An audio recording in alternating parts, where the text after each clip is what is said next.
when you are at an event and you see someone come up to you with a camera, like a hardcore looking camera, there's something in you that switches to like, I gotta pose or I gotta give my best self, right? Yes. Versus when someone comes at you with like a cell phone. I mean, you also do something, but it's not like, oh, this is not gonna be a tabloid type thing. It's not gonna be on Getty's Images, you know what I mean? Yeah. And like, that's kind of the thing I'm realizing walking around this camera more often. It's like, man, this is like an expensive looking camera. And now I really want to focus on street photography. Maybe I should like invest in a, I hate to say it, invest in a more expensive camera that looks less professional. Yeah. Like those Leicas. Ooh. I don't know those Leicas. Oh my God, bro. They're like $6,000. Is it, but they look amazing. Is it like a good camera? It's like a, well, it's like a Is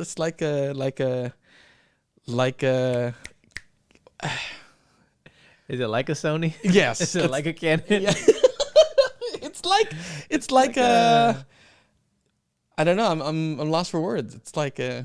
Well, I'll tell you, what you're carrying around is not looks like an expensive camber. It is an expensive. It is expensive. Yeah. So for those of you who are listening, not watching, yeah. Oh, don't shoot it at this sorry. direction. Sorry. Also, I'm trying to change the language around photography. I picked up this wonderful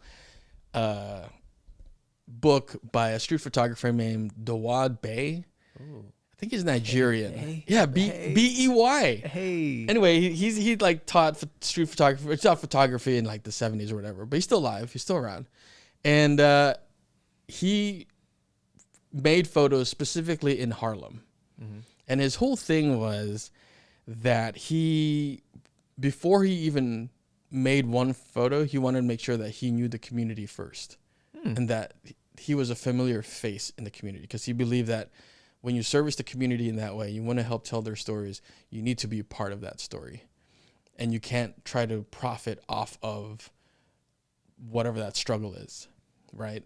And so he would just be around it. And so eventually when he was kind of known and people recognized him in the street, like just as a person, right? He found that he got more intimate photography. Of course. And he was able to tell a deeper story. Course of the people there. Yeah. And I was like, that's beautiful. So for me, as I wander around San Jose now, oftentimes I had to like, can I make a photo with you instead of can I shoot you? Yeah. Or can I capture you? That's why I like that you're having conversations with people and you're like, keep going. And you're like, you built that trust with somebody, you build that connection. And then you're like, oh yeah, I also have this camera. Like, keep talking, you know? It's like, people are already like, they have their guard down. And they're invested in sharing their story. Yeah. Like that guy named Adam from Groundworks. Yeah, I was like, this is an amazing story. Yeah. It wasn't until later that I realized like, oh, maybe I should have been recording just audio. Yeah. To supplement. Like if I really wanted to make something of the photos, the portraits I took of this wonderful man, oh, maybe I should have recorded audio to supplement that. If I'm thinking like content creation wise. But yeah, you're going to say something? No, finish, and I got you. Okay, yeah. It became this like overly complicated thing in my mind after the fact. Like, oh, I should have done this, I should have done that, I should have done this. When in fact, after I got home and I looked at the photos, I'm like, this is actually quite enough, really. And yeah, that was a big lesson for me. And that's what I was gonna say, is it goes into what we want to talk about today, which is keeping it simple. You know, there's steps to this. There is steps to this, yeah. For those tuning in, I'm Davied Morales, or Active Poet. And I'm Tasi Alabastro at Tasi Alabastro. And we're Art Time Job. This is our podcast. It's our podcast. It was. It was. Oh, okay. It's our podcast for working artists, working and aspiring artists by us, working artists. And today we want to talk about keeping it simple. Stupid.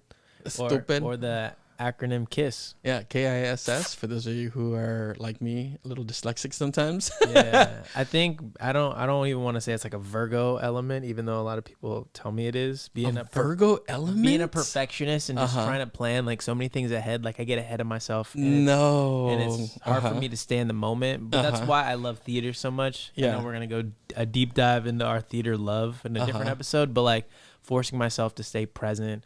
Also like meditation as well. But I was going to say earlier, you were talking about not your expensive camera, You were talking about something. I had something I wanted to tell you.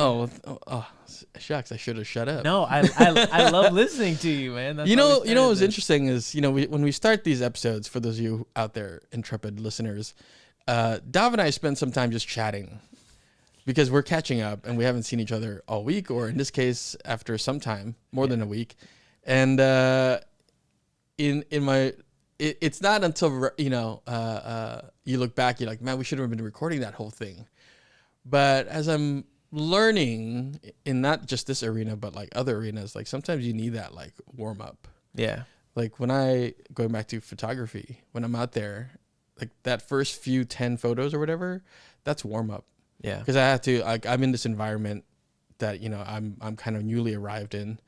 There are a lot of new elements happening here. And I think it's that sense of like, okay, it's a lot going on. How do I simplify? And by warming up and like registering all the elements in the environment, I'm simplifying. Yeah.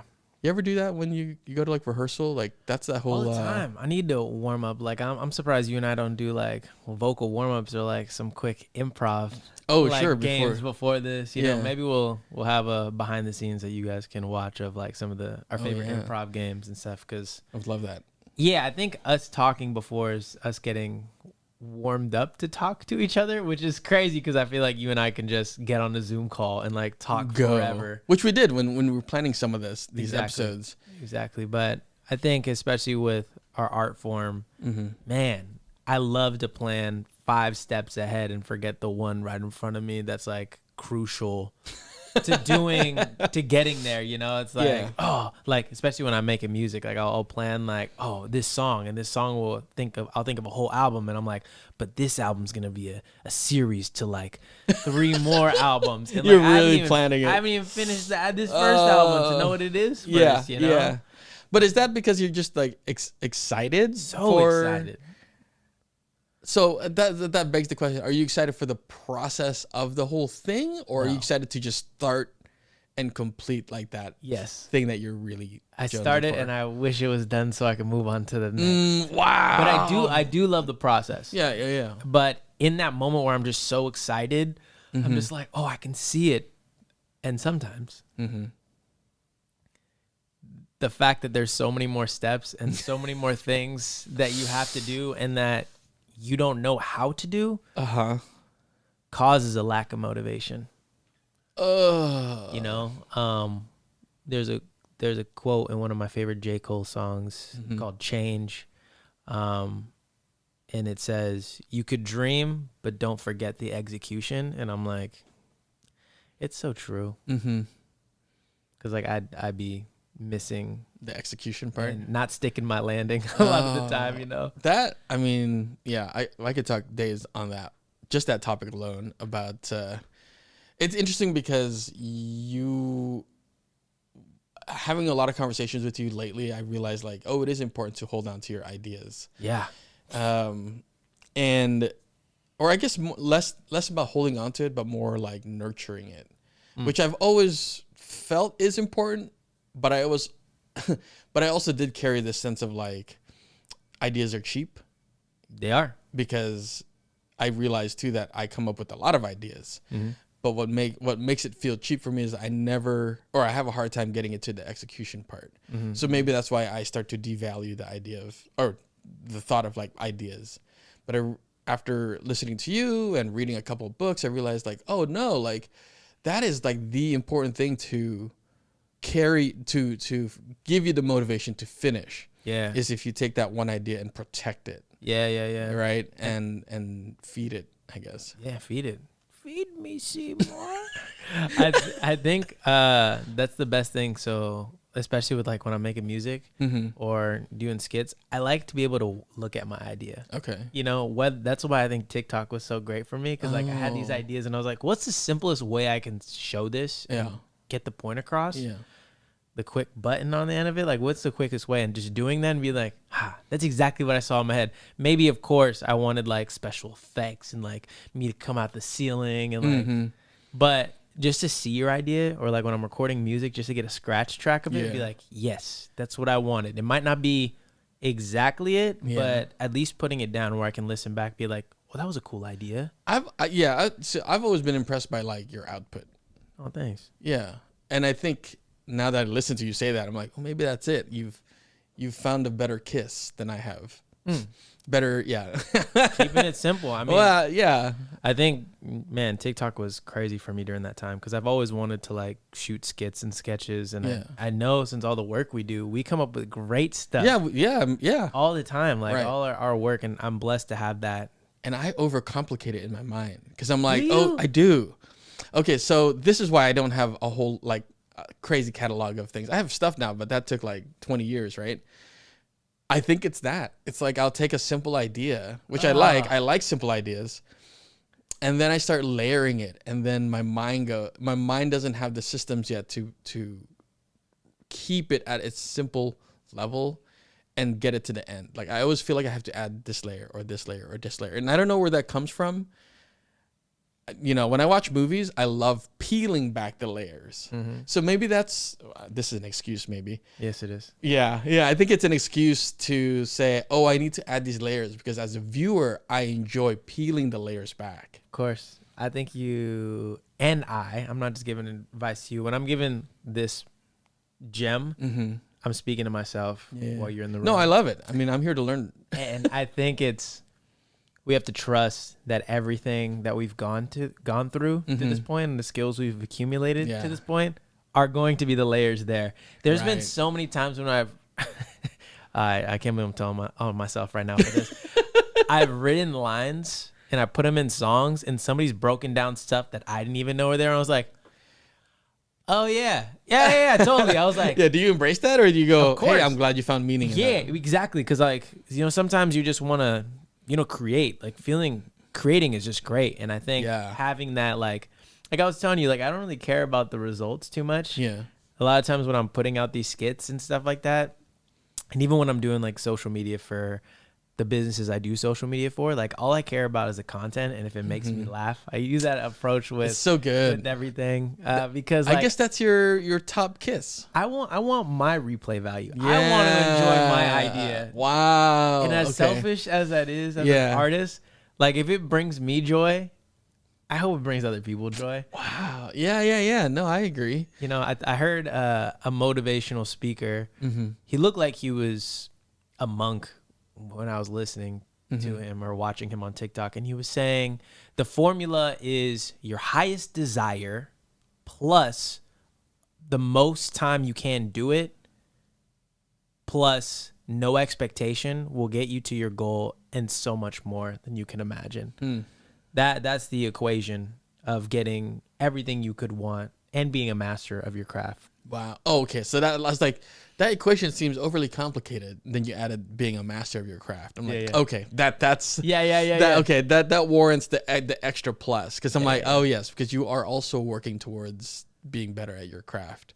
Because I think we all have this vision of like, whatever it is, like, oh, I want to be a famous movie star. It's like, okay, what if you never become a famous movie star, but you are a highly respected actor? Oh, it's like, I love that. What's the balance? Are you trying to get good at the craft or are you trying to get the accolades? Because you can get the accolades doing so many other things. Yeah. I guess what in that case, what's missing ingredient for that? If you're a highly respected actor, let's say in your community, then it's just time.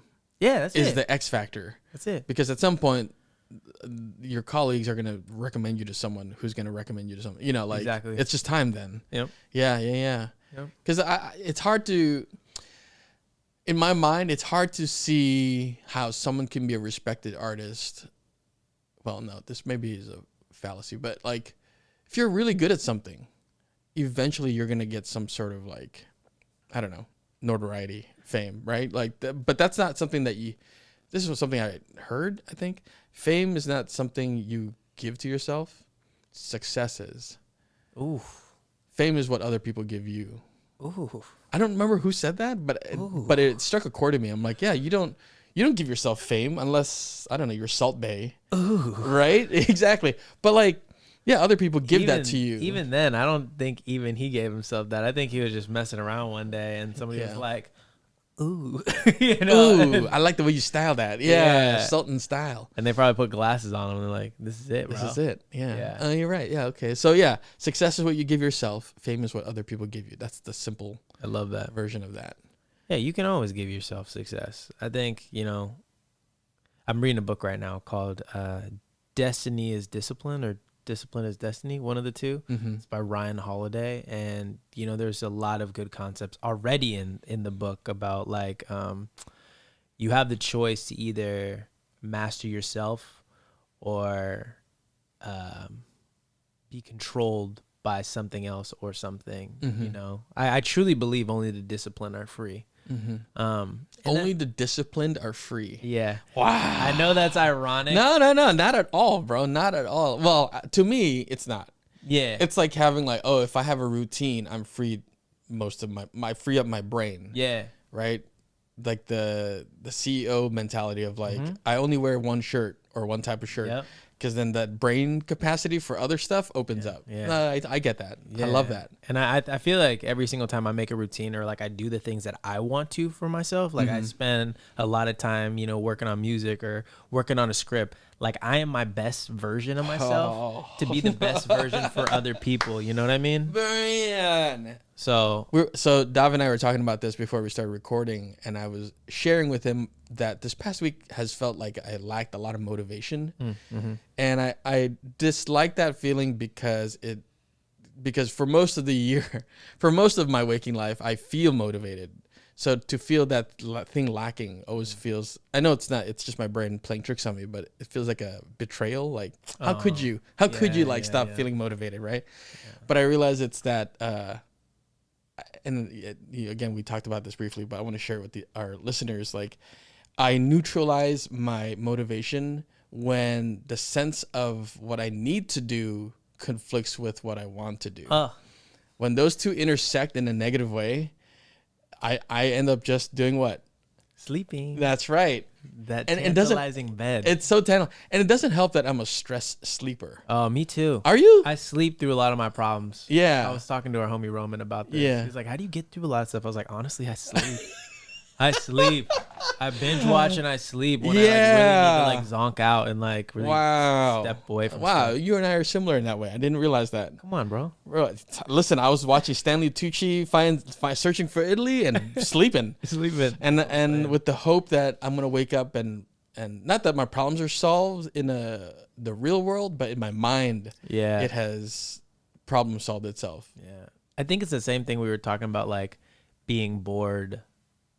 Like cultivates creativity. So stepping away from everything kind of gets you back to motivated. Like I can't just keep doing this. Yeah. Me and my girlfriend were talking about how like busy we are sometimes, and she's like, "Oh, I wish I could do nothing." I'm like, you and I are the type of people who like we can't do nothing for long. Yeah, you need a little bit. We try to plan vacations, and I'm like, oh, I just want to chill. And she's like, I want to go ham. But then we find somewhere in the middle of like, we need to sleep. We need to slowly get up. We need to slowly get breakfast. We want to go do all these things. But I'm like, what's the rush, Yeah, we're on vacation. We're on vacation, but at the same time, we can't not do anything. That's hard, man. That's hard. I mean, I say that's hard, but that's a subjective thing. Yeah. There was also another quote in this book saying something about like those who aren't disciplined or those who are lazy have the worst time or the hardest time in life.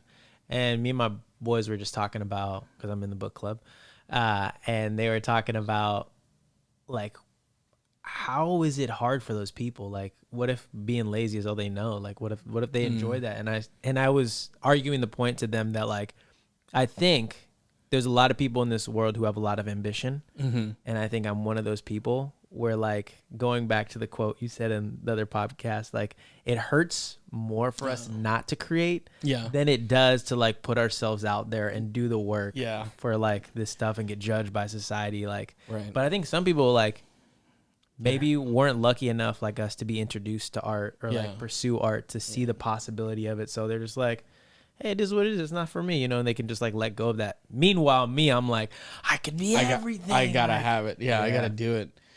Yeah, I try to be compassionate and empathetic to everyone we encounter, regardless of if they're in the arts or not. Yeah. And, I had a neighbor who we chatted a bunch, and I learned that he doesn't really like art. And I don't know if it's like, well, sorry, I'm putting words in his mouth, but he had such a indifference to it that it almost offended me. And I was like, oh, I got to slow down before I get too deep into like the philosophy of what art means and stuff, because this person is not going to meet me there, right? He's a very well-meaning person. He actually moved away, but not because I scared him or anything. I was about to say a lot of things. You set me up for a lot of stuff. I know. But it was interesting in that, like, so going back to our topic of keeping it simple, I'm like, does negating aspects of our interest or potential interest a way to keep life simple, right? Like, if you're not necessarily in the arts world, or you're not an arts practitioner in the way that you and I are, I want to hear back from folks who are like not supporters. Sorry. No, as an art supporter, I think you're still engaged in that way. But like, if you're not engaged in the arts, I don't know how you have found this channel / like listen, but I bless you. Yeah, thank you. Thank you for being here. I want to know, or even if you're a listener and you have a family member, who isn't, I want to know from you, like, what keeps them going, or like, what's the thing that nurtures them when times are tough? Artists or people who support arts? Neither.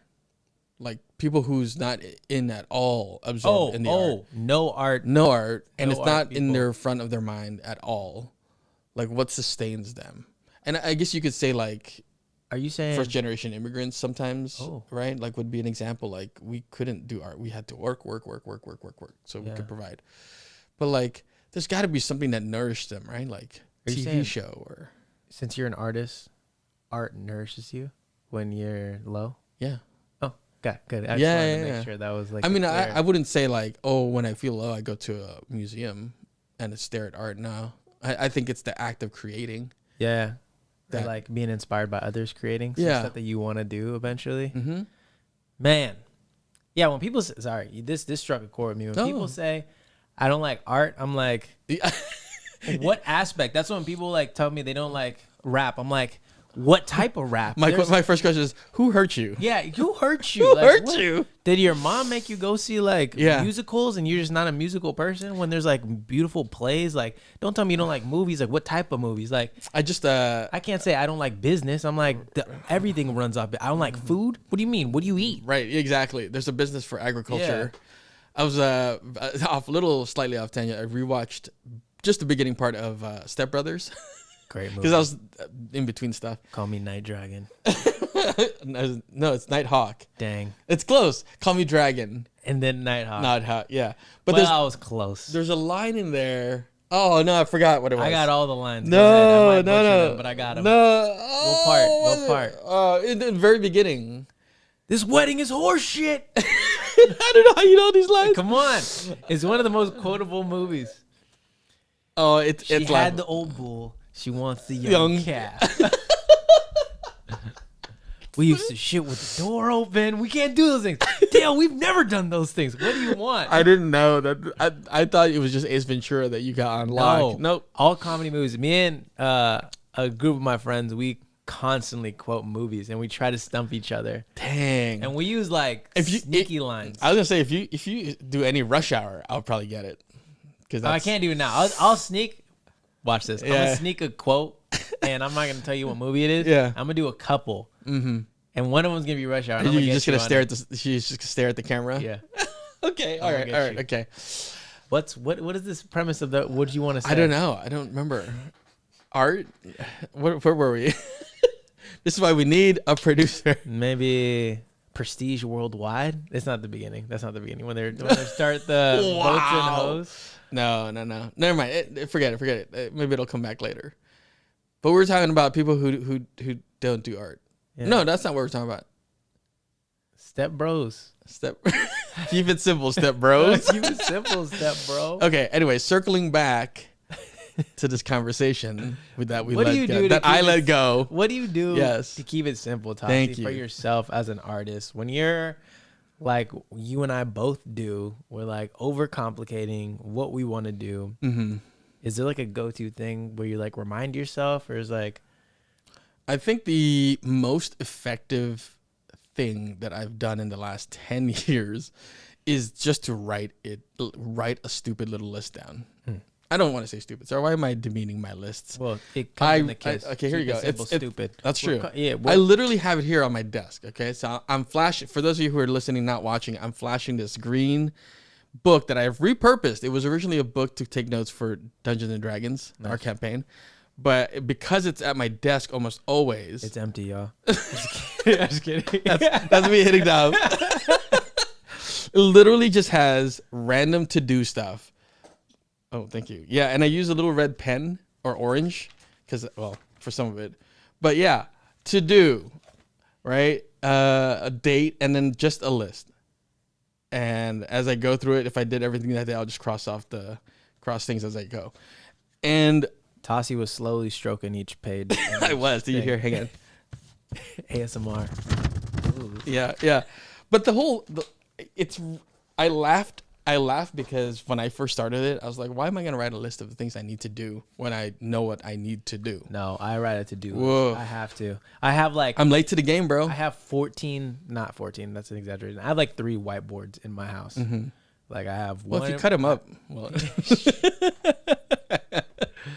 I have like one in my room, like the biggest one, and it just has like dates. Okay. So I don't forget dates. Nice. I understand Google Calendar is a thing, but like there's something about like seeing it and crossing it off physically. Sam's the same way. You know? Yeah. And then I have like my to-do list, like the most important things. And then I also have a to-do list in my phone. Mm-hmm. Like I need to know what I'm doing today or else I'll forget things. And I hate being the one that forgets things. You forget because you have a lot of information. Exactly. Yeah. And I want to prioritize what I want to get done, you know, so I can feel better and show up for myself the best way possible. I got to get on that.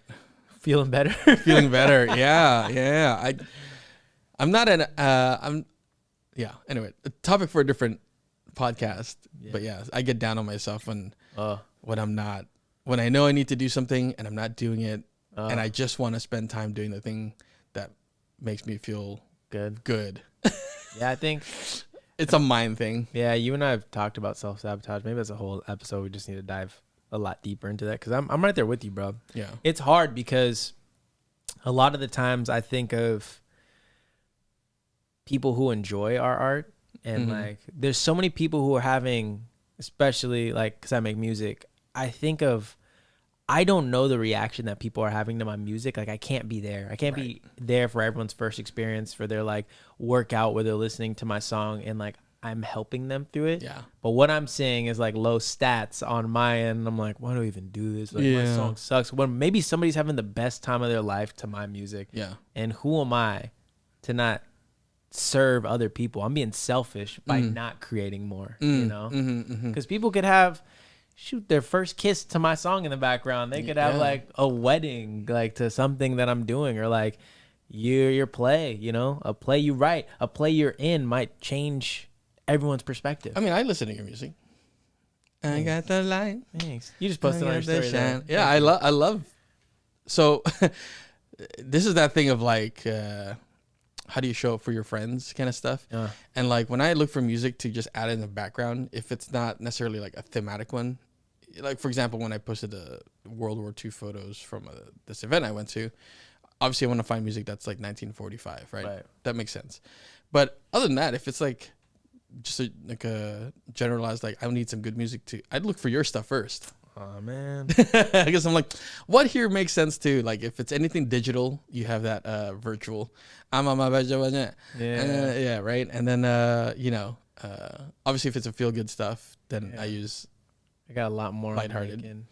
Yeah. And I think that's also a beautiful topic to explore in a second of like simple ways to support other people. Like it really doesn't have to be so hard to support people. It's like little things like that where like you put my music on like a post, that means a lot. Sharing, what's liking, that like meme that went around for a while? It's like oh, why haven't you blown up yet? And it's like because you haven't shared my shit.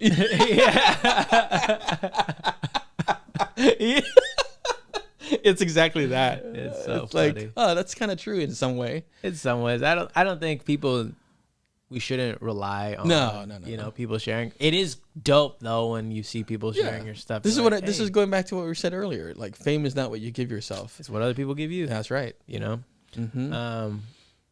I think something for me that's super helped in drama class that made me make stronger choices. Oh, okay, yeah. And trust my instincts and keep it simple was I don't know if you ever had this experience, but there was like a time in drama class when you would have to like, everyone close your eyes and reach to the sky and like, oh, everyone stretch, and like they tell you to do things while your eyes are closed. Right.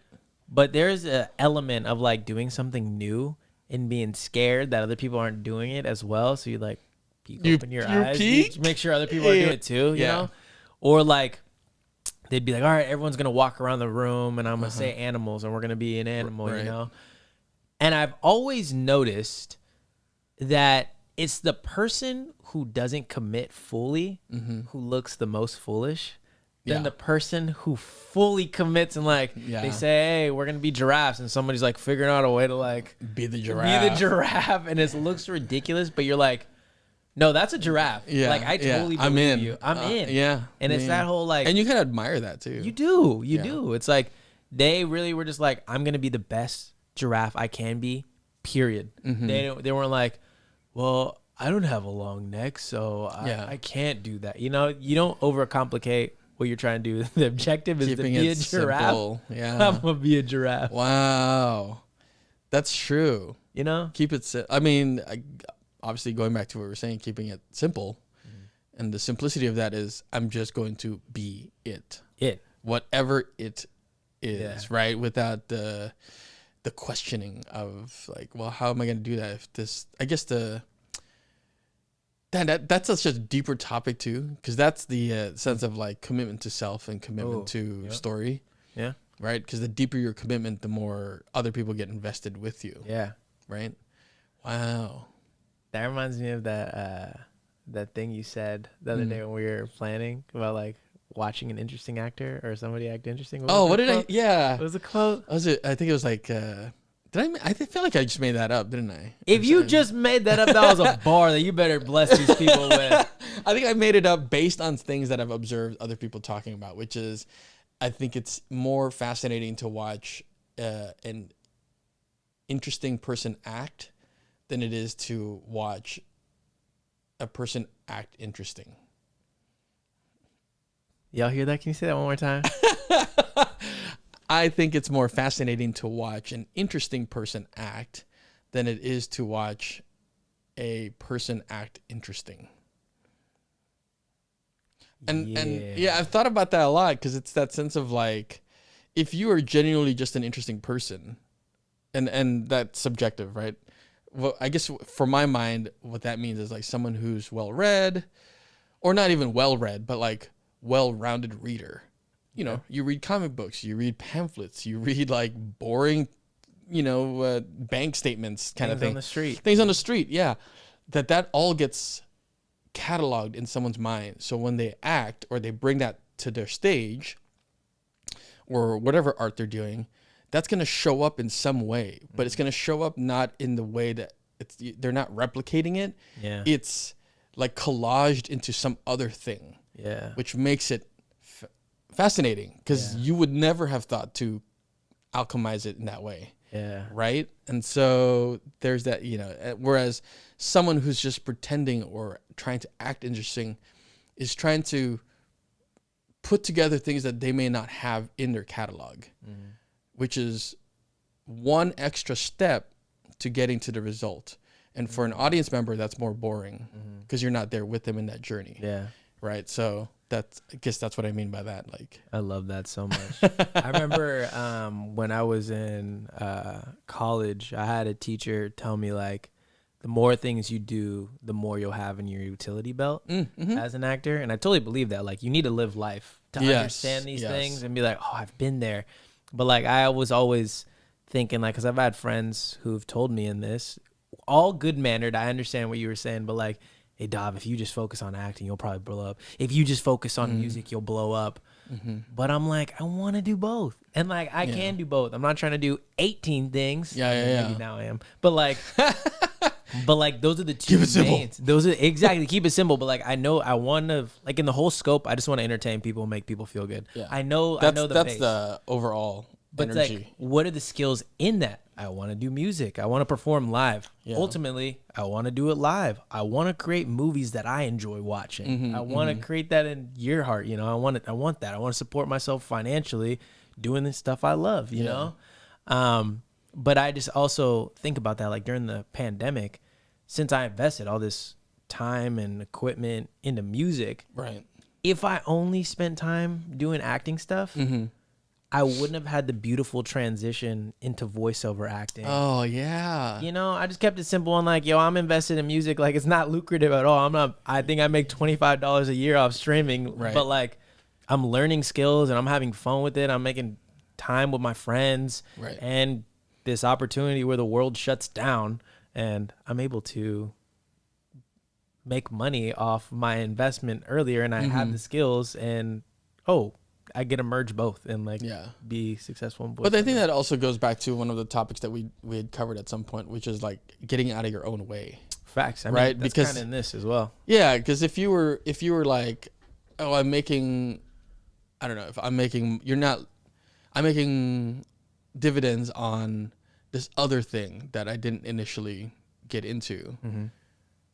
If you got in your own way, you'd be like, well, let me go back into the thing I was trying to do. And then you wouldn't. And then, you would just kind of like, cauterize that other part that you don't know, you haven't fully explored yet. Yeah. You just triggered something that Gary Vee always says of like, this is why I really like TikTok, man. I could talk about social media all day. But when you go to social media, especially when like there's not that many people on there and you're like treating it like it's a new school, like I like to say, or you're just on social media and you're trying different things, like forget how people see you, don't put yourself in a box, but just try everything, like maybe Tasi wants to do a cooking video because if you guys didn't know, Tasi's an amazing cook. Maybe he wants to do a gaming video. Yeah. Maybe he wants to do his photography. You're trying any and everything. And people will show you what they like. Yeah. And that's where you need to keep it simple and be like, oh, let me double down on what they want to see. Yeah. It's already in the scope of interest that you want to do. It's just this one in particular, people like actually want. Because that's happened to me, bro. Yeah. Like, I took this marketing class and this guy was asking me, he was like, oh, so you do music? He's like, I don't know anything about music, but I can tell you about branding. And he was like, have you ever had a video go viral? And I was like, oh, yeah. I was like, I had this relationship video, like a verse I put out about a girl who like played me. And he was like, what happened? I was like, got reposted on a rap page and I woke up to like 6,000 followers. And he's like, what? He's like, what'd you do after that? I was like, I released another song. He was like, what was it about? I was like, it's not about that. It was not about that. And he was like, you missed an opportunity of being the relationship rapper guy. And I think like a lot of us are just like, don't want to be in a box. But then you relate to so many people through relationships. Yeah. And then from there, you could surprise people after, And then he asked also, do you have any other songs like blow up? I was like, a Dragon Ball Z song blew up. And he was like, did you make any other anime songs after that? I was like, Hyperbolic Time Chamber. I was like, you could have been the anime rapper. Before it was like even popular, I was just like, it's just those little like simple things. People are showing you what they like. Give them. I guess that is the beauty of social media, is that the media, I don't know why, air quotes here, the media doesn't get to dictate what you like anymore. You get to decide like, oh, this is the niche that I like. Oh, wow, someone's actually making this content, that's cool. And then you realize, way more people are into it than, you don't feel alone. Yeah. Wow. Yeah. I think that's also the beauty of the ignorance that we go into some of these places. Yeah. And I think me and you were talking about this over the Zoom call of like, there's so many people who just want to start being a streamer, start gaming, all that stuff. Yeah. And they don't have these like, these rules that have been like chiseled and like, you don't do that. Oh, you don't do that. Right. But then some of them get this crazy success, be like, what did you do? Yeah, what did you do? You just walked into the casting director and just had coffee with them? Wait, you just walked into the agent's office and just You don't do that. You don't do that. But Sometimes it's really that simple. We're just scared because of what we've heard, or like what we're like, oh. I mean, okay, so the thing that they don't talk about is you still also have to have the talent.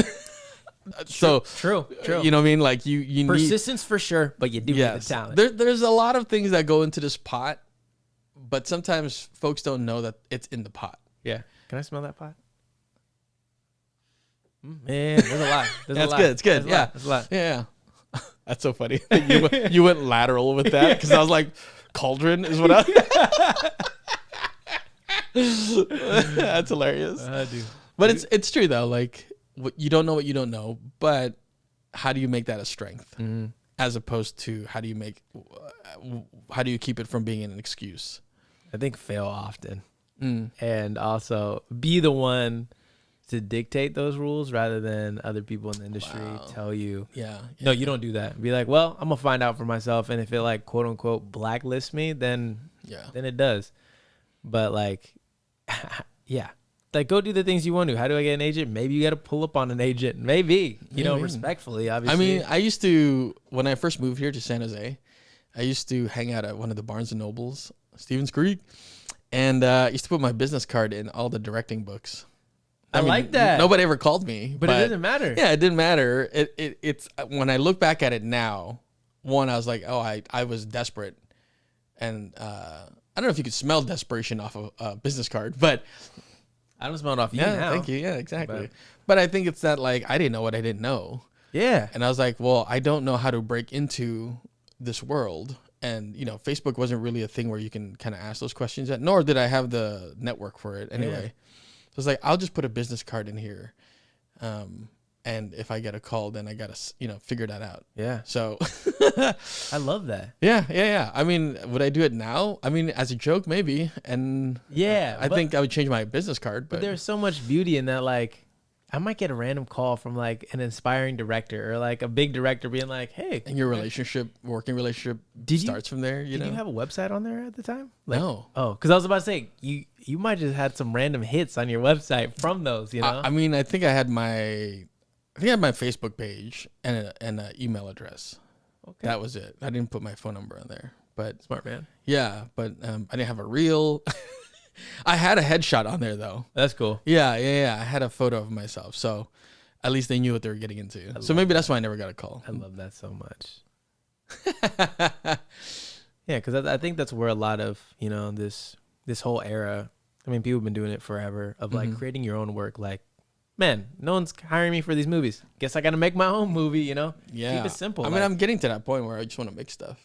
Like, I want to get to that production side of things, but I overcomplicate the process. You know, I think you and I, for this podcast, overcomplicated it for a long time. But hey, we're here. We did, huh? And it's not, as difficult as I think.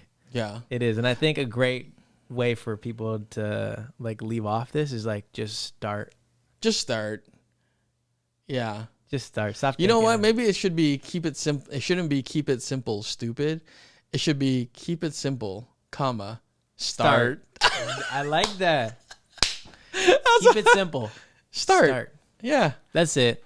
Because you'll learn as you go. I've thrown myself into a lot of things and be like, it's like sink or swim. I got to put that on a shirt, man. What? It's like the first line is keep it simple, stupid, right? Kiss. And then like a scratch mark. Yeah. And then keep it simple, comma, start. That's it. Because you learn. You learn along the way. You have to. Yeah. I think it's that survival mechanism that we like. Yeah.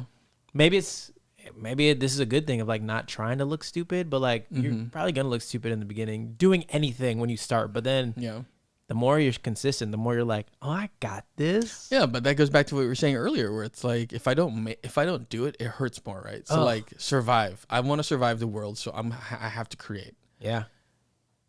That's your survival mechanism, is to bring joy to others or to create. I love it. Love it too. Oh, go out there, guys. Go out there. Go start something. Whatever you doing, like move the needle forward a little bit today or make a huge leap. Just start. You'll figure it out. Yeah. And also you can ask for resources always. I don't know if we're a part of anything you're interested that you want to do, but please comment below. Link, DM us, email us, talk to your friends, talk to people you know. Go start something today. Woo! This has been Art Time Job. I'm Davied Morales. You can find me everywhere at Act a Poet. We still haven't figured this one out. And I'm Tasi Alabastro. Yes, you are. You can find me on social media at Tasi Alabastro. And this has been Art Time Job. Job. Reminding you to make time for your art. And today especially start.